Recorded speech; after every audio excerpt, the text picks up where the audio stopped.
Nagrekomenda ang Department of Justice na sampahan ng kaso sa ilalim ng anti-hazing law ang ilang miyembro ng Ateneo Men's Basketball Coaching Staff kaugnay ng pagkamatay nina Rene Baterbonia at Divine Adili. Pero marami ang kumu-question sa rekomendasyon na ito na gamitin ang anti-hazing law para parusahan ang mga sangkot. Para sa iba ay masyado raw simplistic at generalized ang nasabing rekomendasyon. Ano nga ba ang sinasabi ng taong bayan? Kailangan imbestigahan para malaman kung ano talagang katotohanan dyan. Kasi hinahanap ng pamilya, ustisya eh. Hindi lang yung sabi-sabi na ganito na nakikiramay. Yun lang, tapos na. For me po, yes po. Kasi since coach nga po sila, dapat alam po nila yung mga kalakaran or yung nangyayari. Since ang nasabi po sa balita, if I'm not mistaken, parang meron naman pong nakapaskil na malakas po talaga yung alon or high tide po. So, para sa akin, kailangan din po kasi syempre coach po sila. Sila po yung magde-decide nun eh. Since ginawa nila yun, dapat ready po sila sa consequences. Siguro dapat kasi parang hindi masyadong yung training nila. Mabigat yung training para dun sa age nila. Hindi kailangan naman na dapat sa swimming pool na lang, hindi sa dagat ginanap yung Or naghanap sila ng ibang dagat na hindi ganun yung hindi malakas yung alon. Marami naman dito sa Pilipinas na ganun. Managot. Siguro po dapat po silang managot kasi may responsibilidad po sila sa estudyante na sila.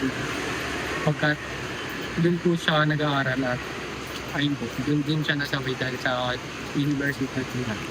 Depende rin kasi sa social media na lumalabas sa mga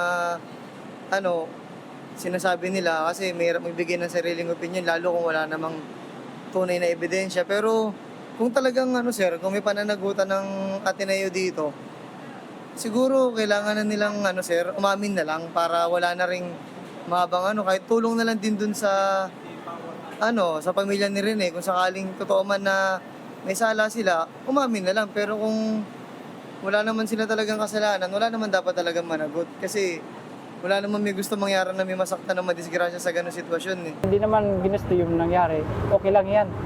Kasi hindi man kasalanan sa kutsa.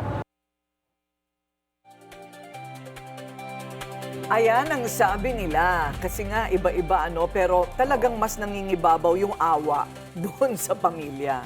At dahil sa awa na yon, parang hindi pa nasasaliksik ng husto ang mga probisyon ng batas. O eto na ngayon, kakaiba ang kanyang opinyon. Ayun, may legal expert na nagsasabing maaaring hindi saklaw ng anti-hazing law ang insidente. At mas angkop na ito'y masuri sa ilalim ng ibang batas. Makakasama po natin ngayon Attorney Mel Santamaria upang linawin kung paano ba dapat i-interpret ang batas at kung ano ang mga posibleng legal na pananagutan sa kasong ito dahil para sa kanya, it does not constitute anti-hazing. Ayun, okay. Magandang araw, welcome back to Memo, Attorney Mel. Maraming salamat, Corina at Willard. Ayan, okay. Una sa lahat, Professor, naghain ng rekomendasyon ang PNP. Ayan, na sampahan ng kasong paglabag sa anti-hazing law. Ito pong mga miyembro ng Ateneo Men's Basketball Coaching Staff. I can't imagine them behind bars.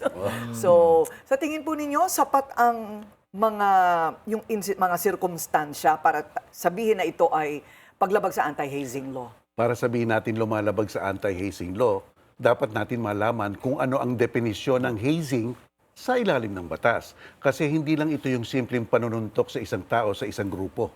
Hazing na. Malinaw ang batas. Ang sinasabi ng batas?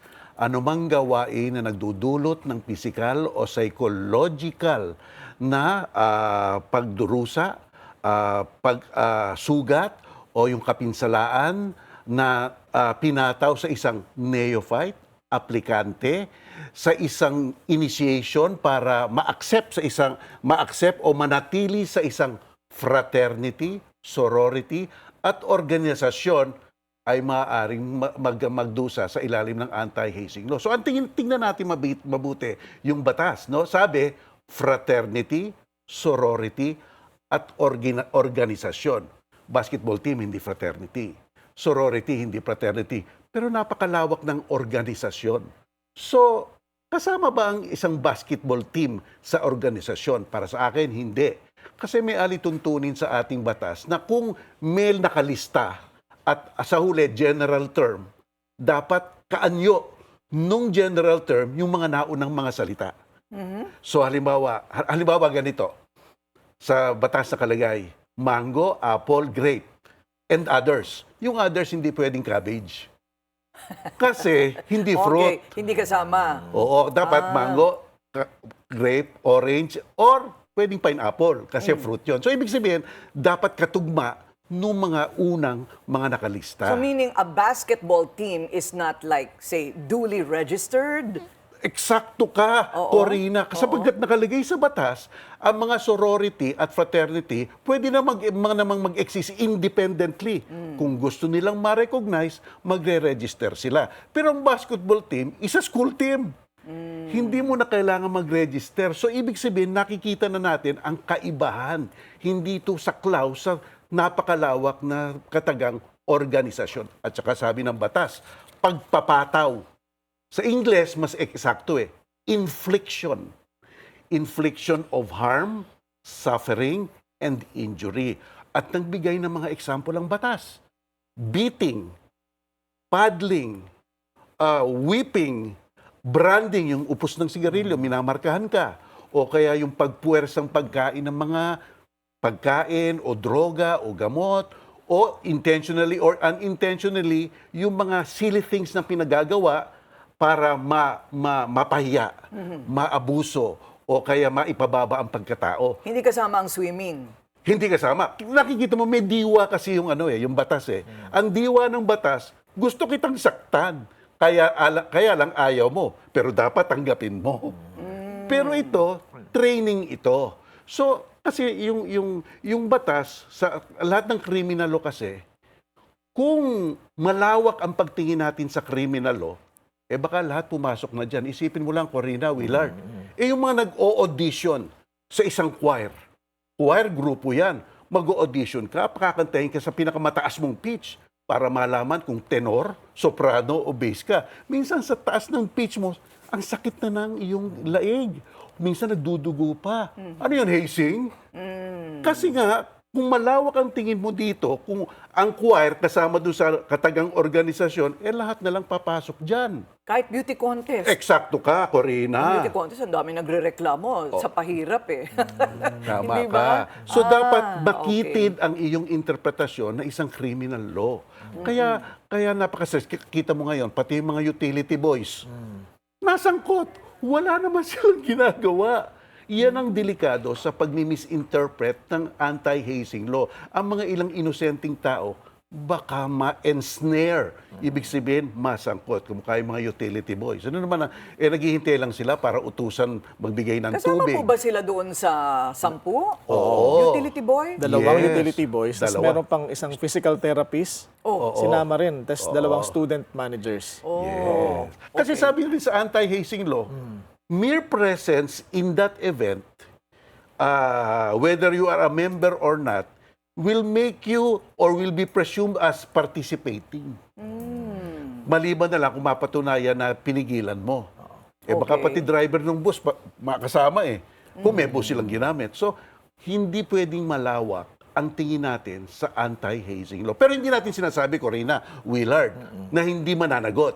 Kasi may mga ibang batas na pwedeng gamitin. Kamukha yung sinabi mo kanina, yung mga negligence, kapabayaan.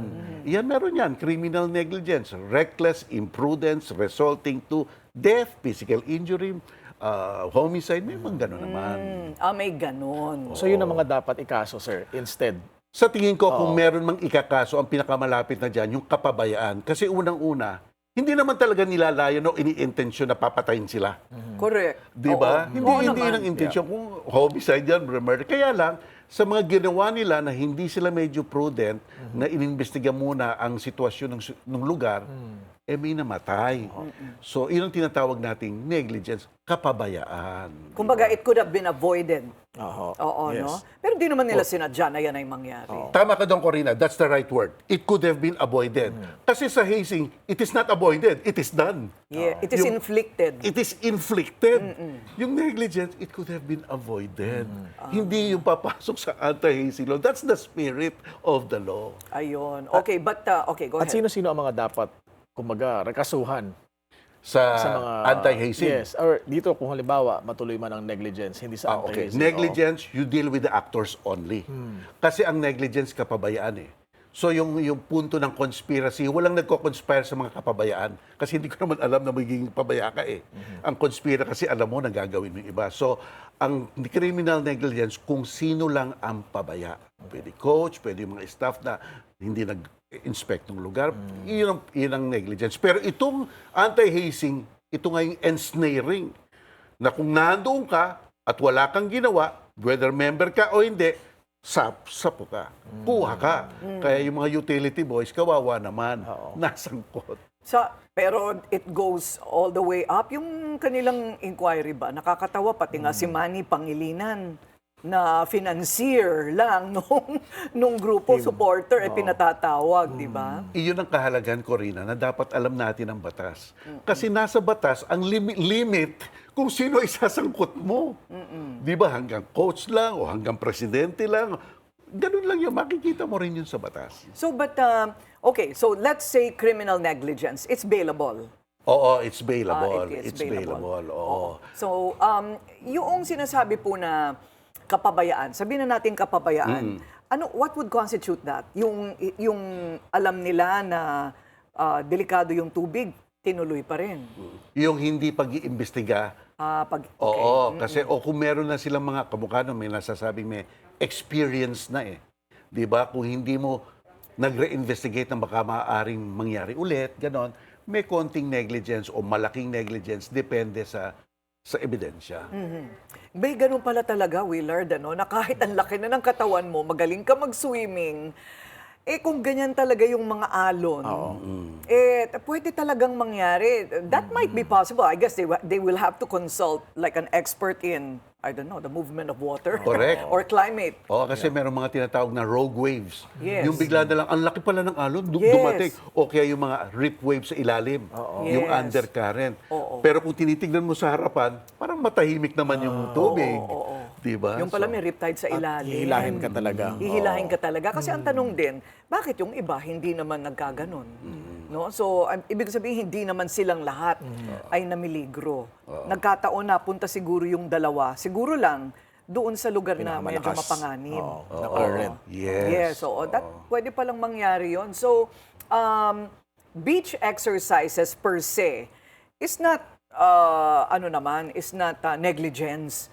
Kasi kahit yes. basketball, ano yan training for endurance, di ba? O maganda yung punto mong yun. Kung anti-hazing law, ang punto, gusto mong pahiya, gusto mong magdusa, gusto mong mapababa ang kanyang pagkatao, yun eh. Pero training is training, no? So therefore, dapat in rin isaalang-alang kung sasabihin natin effective ang anti-hazing law. Talaga napakahaba nung napakahaba nung definition eh.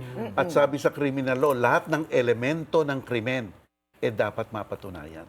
Oo, lahat ng hindi elemento lang- ng krimen, Oo. importante yun. So kung may dalawang elemento lang na hindi pumasok, Dismiss. kaya Kaya mas mabuti pa, sigurado ifa-file mo, kesa sa alanganin na mafa-file na madidismiss. Sayang ang... Sir, hindi ata Alam mo- ganun ang pananaw ng mga politiko. Gusto yun. nila meron lang silang kakasuhan. nung narinig ko nga, Corina, din na anti-hazing yung inirekomendang ikaso sa kanila, parang sabi ko, designed to fail ba tong kaso na to para in the end ma-absuelto tong mga to? Hindi mo maiiwasan yung pag-iisip na gano'n, di ba? Yeah. So, dapat talaga siyertuhin kasi sayang eh. Biro mo, Biro mo yung ganito, Corina. So, magkakaso anti-hazing law. Kaya ang haba-haba, umabot na sa Supreme Court. Ay mali. Sabi na, halimbawa, sabi ng Supreme Court, mali. O di magkakaso ka ng criminal negligence. Sasabihin naman ng kabila, ay sorry, nag-prescribe na. Kasi ang criminal negligence, 4 na taon lang eh. Nasa pang-5 taon na tayo. So, nawalang lahat ang kaso. So, dapat talaga siyertuhin ang pag-assess nung sitwasyon. Sabihin natin criminal negligence, ilang taon po yung penalty nun? Well, aabot yan ng 6 na taon. But with with consideration na pwedeng umikli kung sakali. Meron tayong tinatawag na indeterminate sentence law. Kung discretion naman ng West, kung i-apply iyon. Kung i-apply iyon, oo, totoo, maaring umikli. At sapagkat 6 years lang, entitled siya sa tinatawag nating probation. Ano ibig sabihin nun? Halimbawa, hinatulan na siya. Hindi niya na i-appeal. Sasabihin niya, sige, inaamin ko na po, hindi ako nag-a-appeal. Pero wala naman po ako kasing ka-record. Pwede niyo bang i-probation na lang ako? Yung magre-report na lang ako sa ilang taon na binigay niyo sa akin. Baka sabihin ng judge, sige, pwede naman. Yun, pwede yung ganon. Okay. So, okay. Pagka sinabi pong anti-hazing law, parang sabi nga po ninyo, it has to be specific to the letter of the law, no? Kailangan po bang i-amenda na ang anti-hazing law para hindi masyadong makitid? Okay. Dapat may punto rin ang magiging pagpapakitid nito, Corina. Sapagkat nga, kung hindi mo, ang interpretation nito ay malawak, maaring masangkot yung ibang klaseng mga grupo. Yung kumakain boys choir, yung mga ballet group, lalo na yun, may mga paggalan-ganyan pa sila. Kasi it could be extended in such a weird way already. Kaya nga sinabi ng batas natin, sorority, fraternity, or organization. So, nagkakaroon lang ng So, anong sakop ng organization? Dapat kaugnay o kasing sense ng fraternity at sorority.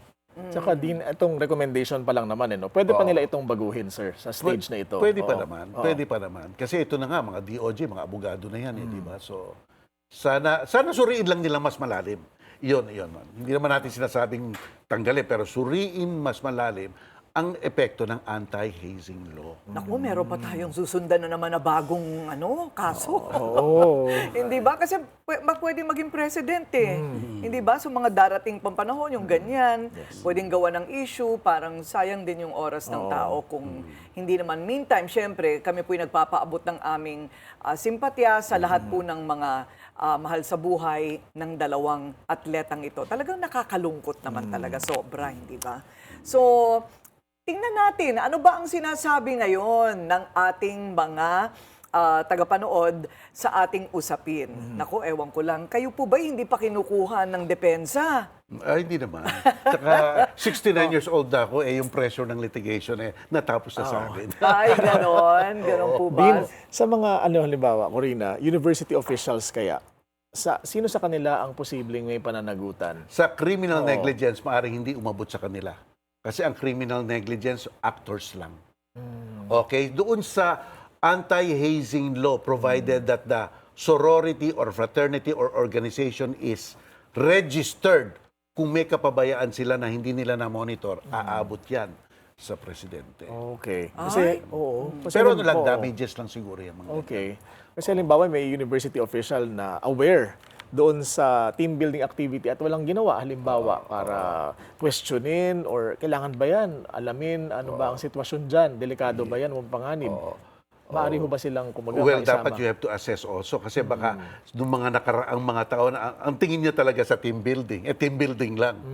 Baka hindi niya naman alam yung may ganyan palang nangyayari sa loob dyan. Di ba?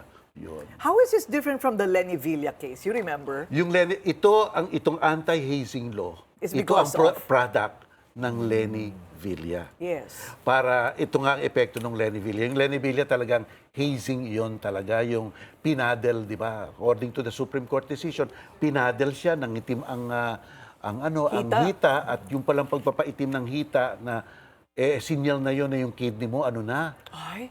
nag-ano na siya, bumibigay na. Kaya yung mga nagpapadel, hindi mo naman nakikita yung pagbibigay ng kidney.